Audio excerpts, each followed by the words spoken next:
Os servidores públicos federais do Maranhão engrossam um debate que acontece hoje em todo o Brasil sobre a importância da revogação da PEC 95, que congela investimentos em nosso país até 2036. Os servidores públicos federais do Maranhão reiteram a necessidade da revogação da PEC 95, aquela que congela investimentos em nosso país por 20 anos, como única forma e saída para enfrentar os efeitos amargos da pandemia na economia do nosso país. O governo o tempo todo vem fazendo as reformas da maneira dele. E as reformas da maneira dele prejudicam todos os trabalhadores de uma maneira geral. Foi a reforma trabalhista, é a reforma da Previdência, e a gente está insistindo na famosa PEC 95, porque ela é cruel. A história do mundo nunca se fez uma reforma para se congelar o salário, para se congelar os investimentos do país por 20 anos. É a famosa PEC, PEC da morte, PEC do fim do mundo. E agora, com a volta do Judiciário, a ministra Rosa Weber, ela tem 3 ações que ela tem que dar resposta para a população brasileira. 3 ações para revogar a emenda constitucional 95. Porque agora com a pandemia, com a volta das aulas, que estão sendo prejudicadas por conta aí da pandemia do Covid-19, é o congelamento dos investimentos, tanto na área de saúde como na área da educação. De 2018 até agora, só na área de saúde, teve uma perda de 22 bilhões de investimento e financiamento para a área de saúde. Com a pandemia que nós temos aí, mesmo a reforma que eles fizeram agora, com a emenda, a famosa emenda de guerra para resolver o problema da Covid, a situação cada dia passa pior, porque o orçamento da saúde e da educação para 2021 continua o orçamento anterior. E o orçamento anterior, o SUS. E aí a gente está aqui para defender o famoso nosso, que é o maior sistema de saúde do mundo, que é o sistema de saúde, que é o SUS. Se não fosse os trabalhadores, se não fosse o sistema de saúde funcionando, mesmo nas condições que funciona hoje no país, mesmo que a gente tenha crítica, mas o sistema funciona.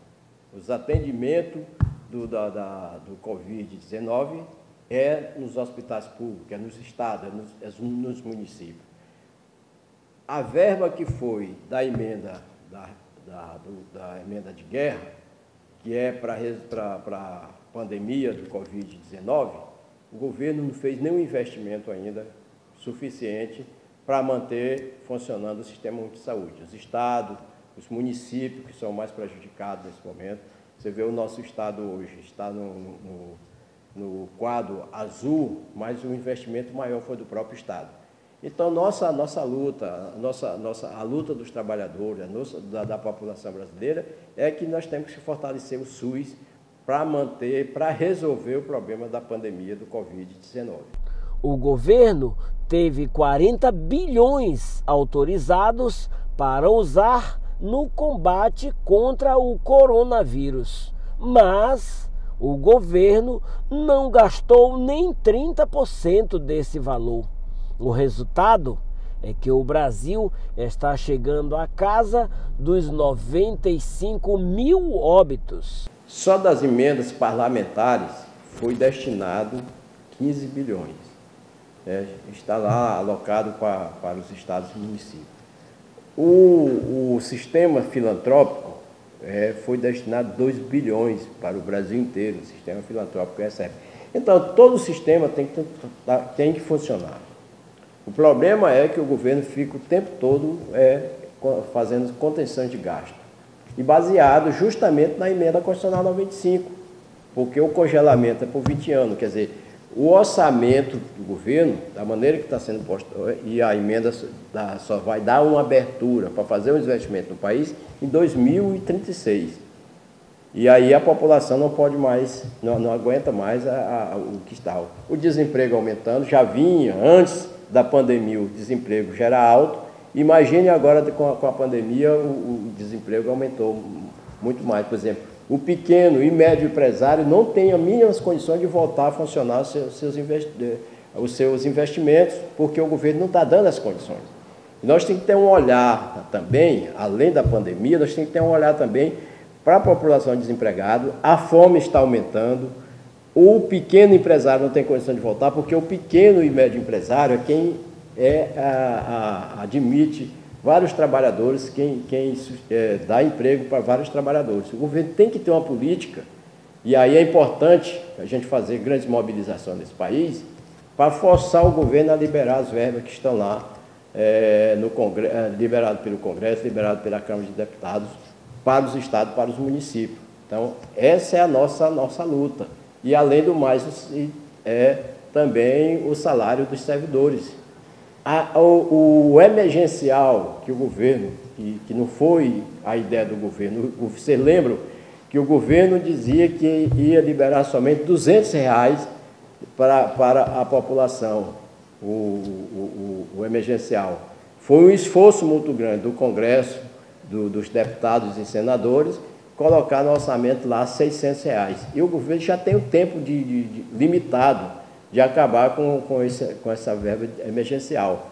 Então, nossa luta tem que ser, por exemplo, o que será de nós a partir do mês de outubro, que vai tirar... Por exemplo, se você conversar hoje com qualquer trabalhador, esses R$600 não é suficiente para manter um pai de família, uma cesta básica. Mas foi a maneira considerada melhor para tentar amenizar uma situação de um pai de família que tem 3, 4 filhos hoje, precisa comer, precisa pagar água, precisa pagar luz, precisa também de investimentos. Com R$600 não é suficiente. Então, nós temos que ter uma política, e aí nós temos que fazer uma crítica ao Paulo Guedes, que o tempo todo ele querendo entregar as nossas riquezas, entregar o Banco do Brasil, entregar a Caixa Econômica, entregar os Correios, como se isso fosse resolver o problema dos trabalhadores brasileiros. Os sindicalistas apontam ações de inconstitucionalidade que estão em tramitação no STF como o caminho para a revogação da PEC 95. A responsabilidade é da ministra Rosa Weber. Tem 3 ações no Supremo. A Rosa Weber, vou até afirmar, ela tem que ver essas 3 ações de inconstitucionalidade da emenda constitucional 95, certo? O país não pode ficar refém de uma emenda constitucional 95 que congela os investimentos do país por 20 anos, certo? É essa a nossa luta, nós vamos estar cobrando o Conselho Nacional de Saúde, na pessoa do nosso conselheiro, coordenador nacional, Fernando Pigato, entrou com uma ação pedindo a inconstitucionalidade da emenda constitucional 95, certo? Porque aí destrava aí os investimentos para a saúde, para a educação, e os investimentos de uma maneira geral para resolver o problema da economia brasileira.